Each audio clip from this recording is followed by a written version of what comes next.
Louco do céu, começa agora mais um GorpaCast.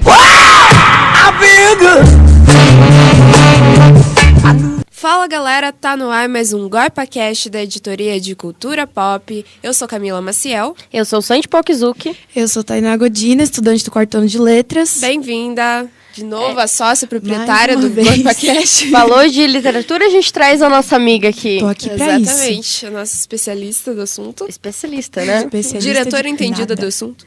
E hoje a gente vai voltar pra literatura. A gente já falou sobre Dom Casmurro, que é um dos clássicos da literatura brasileira. E hoje a gente vai falar sobre Vidas Secas, de Graciliano Ramos.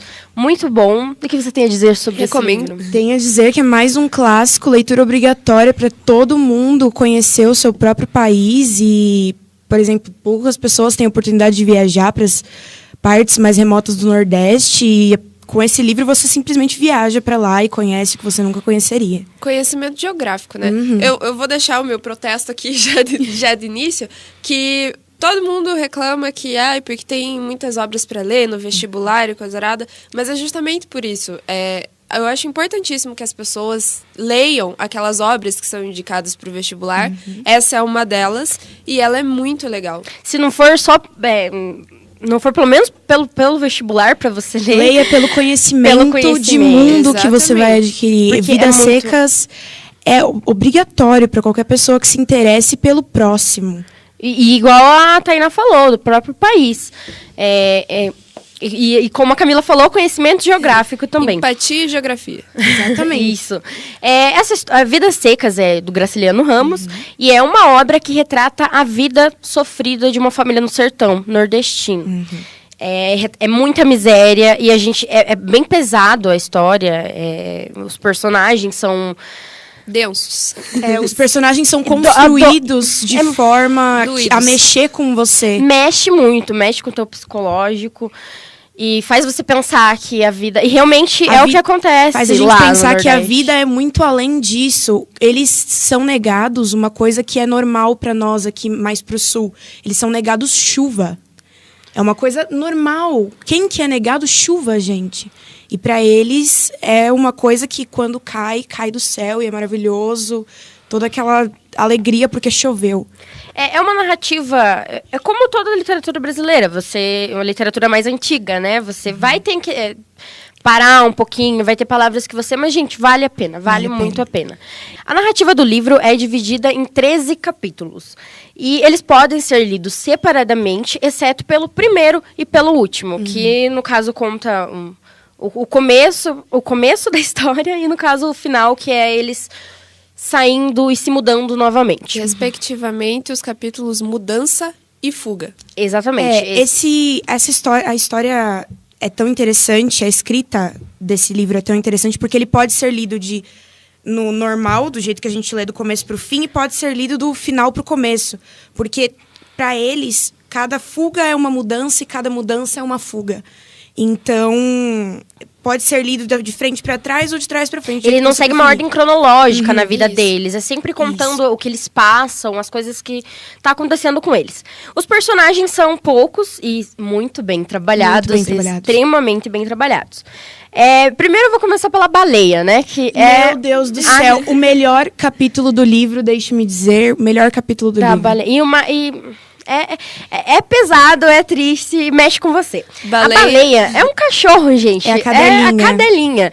E a cadelinha deles, e que na narrativa ela tem pensamentos, ela pensa como um ser humano. Sou fã de baleia. E ela sofre tanto quanto, ou até mesmo mais do que a família, porque ela é um animal, O legal é que ela é tratada como esse ser humano, né?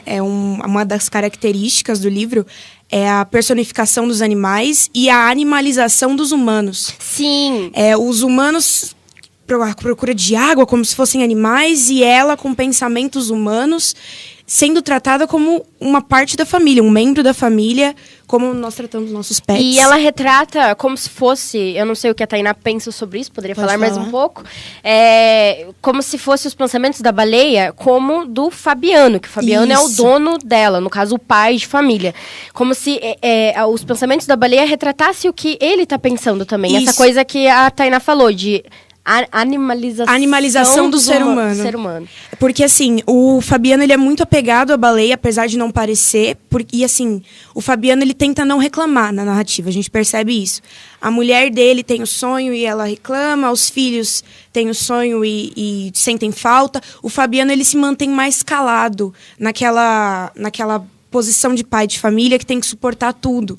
Então, ele meio que, na narrativa, ele não reclama sobre aquele homem forte que segura todo mundo, aquela barreira, aquele pilar. Então, ele ata, né? Todos esses momentos é ele. Então, quando a baleia sofre, a gente identifica como se fosse o próprio Fabiano sofrendo.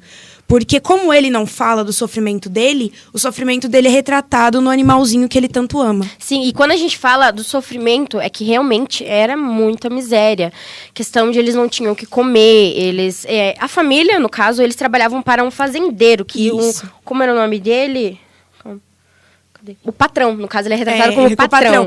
Não tem nome. Ele é retratado como patrão porque toda vez que eles fazem essa fuga, essa mudança, eles vão para uma nova fazenda.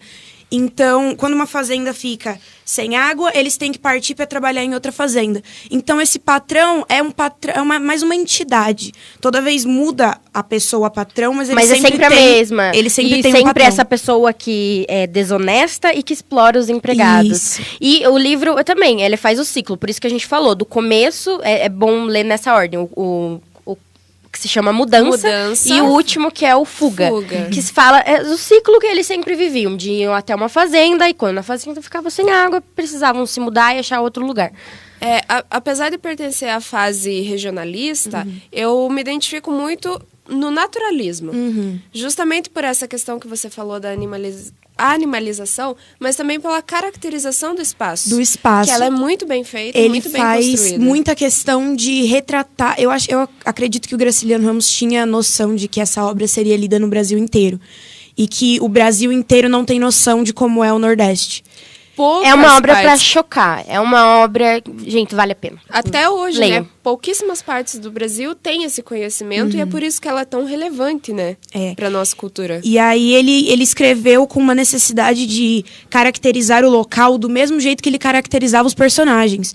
Com mínimos detalhes e pra gente saber exatamente o que tá acontecendo ali. Porque nós não temos noção do que a gente fala e eu já tô até arrepiada aqui. Realmente os personagens são muito bem construídos. E...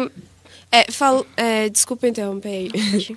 Falando basicamente do feedback desse livro, principalmente na região do Nordeste, as pessoas, críticos literários, pessoas normais e tal, eles falam dessa caracterização do espaço como algo, tipo, surreal para eles, né? Tipo assim, nossa... Pra mim, vocês estão explicando a minha casa, aqui pra mim. E é interessante isso, perceber como que a gente não sabe como é, o quanto a gente não sente essa falta. E eu acho que, pra mim, é o ponto que mais eu me identifico no livro, assim, mais me emociona no livro. Tipo, porque quem somos nós, né, pra falar de alguma coisa que a gente não vive. E Graciliano Ramos fez isso com os personagens dele, como se fosse o próprio sertão falando, o próprio povo do sertão falando o que eles passam, contando a vida. E que pra eles... era, né? Porque o Graciliano Ramos, ele tinha essa caracterização dele mesmo com o sertão. Tinha propriedade do assunto. Ele tinha propriedade do assunto, então ele trata como exatamente regional. Ele fala assim, eu vou falar do meu espaço, como eu posso falar do meu espaço. Eu, como pessoa que... passei e vivi, posso falar do meu espaço. A cadelinha que a gente falou pra vocês, que é a baleia, no caso ela retrata todo, como se fosse o sofrimento resumido de todas aquelas famílias que passavam por aquilo. E fora a baleia, que pensava como humano, tinha pensamentos e que poderia ser uma retratação do que o próprio Fabiano pensava e não falava, também tem assim a Vitória, que no caso era a mulher dele. Ela era uma mulher inteligente que também segurava as pontas, segurava a barra de tudo. Eles tinham 2 filhos, que eram, ele só é retratado no livro como o menino mais novo e o menino mais velho. Isso. E ela era inteligente porque o Fabiano era muito leigo em muitas questões e ela que ajudava ele para ele não levar o famoso calote das pessoas que tentavam sentar em cima do jeito leigo que ele era. É curioso falar que o sonho da Sinhá Vitória, retratado no livro, o sonho da Sinhá Vitória é dormir numa cama. Vocês têm noção disso, Uma gente? cama, como é que ele fala? De é uma couro, cama feita de linhos de couro. Mas isso é a cama mais barata que tinha. Uma cama, gente. O sonho da mulher era dormir numa cama. Poucos E ela de nós sempre sabemos o que é pensava. não dormir numa cama. Isso é muito... E ele consegue retratar todos os assuntos e todos os pensamentos dessa forma que você vê. É uma desimportância, no caso. É uma coisa que pra gente não é importante. Poxa, o sonho da vida dela, o sonho de O sonho da consumo, vida dela era dormir numa cama. Apenas. E pra constar, tem uma hora que ele consegue comprar essa cama. Que eles estão trabalhando numa fazenda que estava tendo uma boa colheita. Ele consegue comprar essa cama para ela. E, de novo, eles passam por um momento de aperto, eles vão ter que sair daquela fazenda e ele é obrigado a vender a cama. Aí é que é o ponto. Essa perda da cama, eu acho, tipo... Foi um momento que eu chorei pra caramba, na verdade. Quase tanto quanto eu chorei no capítulo da baleia. Ah, não, o da baleia É pra dar ainda spoiler é ou muito... não? Pode dar spoiler, vocês têm que ver. Gente, a morte da baleia. Porque, ó, imagine, uma família que, quando a gente fala miséria, não é fomezinha, vontadinha de comer uma bolacha, gente, é miséria. Você não poder comer, você literalmente morrer de fome. O Fabiano tem que matar, ele é obrigado. O Fabiano tem que matar a baleia e essa cena é retratada de um jeito absurdo de forte. E Muito absurdamente triste. naturalista, voltando nesse ponto, né? Ele tem que matar a baleia, ele tem que sacrificar ela porque ela tá sendo comida por bichos e morrendo de fome. Se eles não tinham nem pra eles, quem dera pra um Quem animal. dera E pra ela baleia. tava... E como ela era como se fosse parte da família Ela pra era, eles. né? Era. Parte da família. E foi muito triste.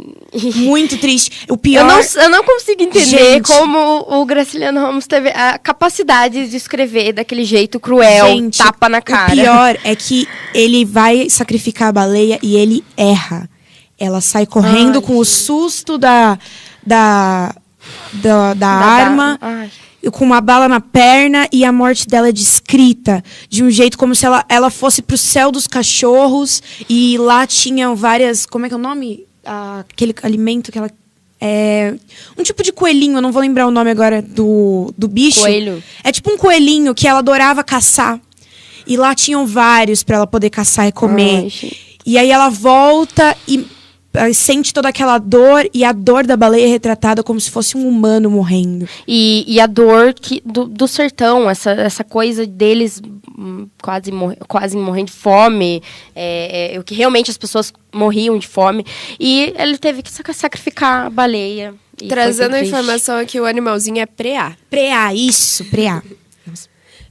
Então, essa parte pra mim, a perda da cadela-baleia significa pra mim a perda da esperança. Isso.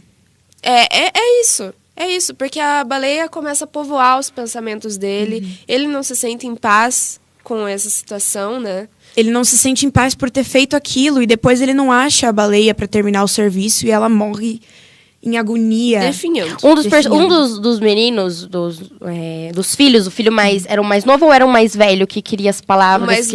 O mais velho. E ninguém entendia, porque eles estavam passando fome. E ele preocupado em entender as palavras e adorava as histórias que o pai contava. E ele achava muito... A baleia era o chão dele. A baleia era onde ele conversava com ela e tentava... Era dos ver o dois, mundo. porque assim, os dois não tinham muitos amigos, porque eles estavam sempre mudando, então era só a família. A baleia era o amigo das duas crianças. Eles corriam nos campos com a baleia como se estivessem brincando de pega-pega. E as duas crianças, o que eles tinham de amigo era a baleia, e o que Fabiano tinha de confidente era a baleia. A perda da baleia é muito significativa. Muito significativo. E a história se encerra numa nova mudança. Eles tendo que procurar outra fazenda e se mudar.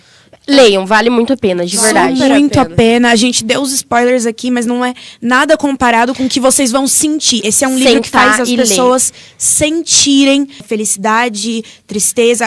E um pouco de empatia com o que as pessoas realmente passam lá no sertão. A gente fica feliz quando eles conseguem comprar a cama, a gente fica triste quando a baleia morre, a gente chora junto. É um livro, parece um filme. Um arrepio a cada capítulo. Exatamente. Então, a gente vai ficando por aqui. Mandem mensagens na nossa página do Facebook, facebook.com/gorpacast, e também nos comentários aqui no do YouTube. Tchau, galera. Agradecemos a sua presença. Obrigada, Tainá. De nada, gente. Tô aqui pro que precisar. É isso aí. Tchau, galera. Por esse país, pra ver se um dia descanso feliz, guardando as recordações das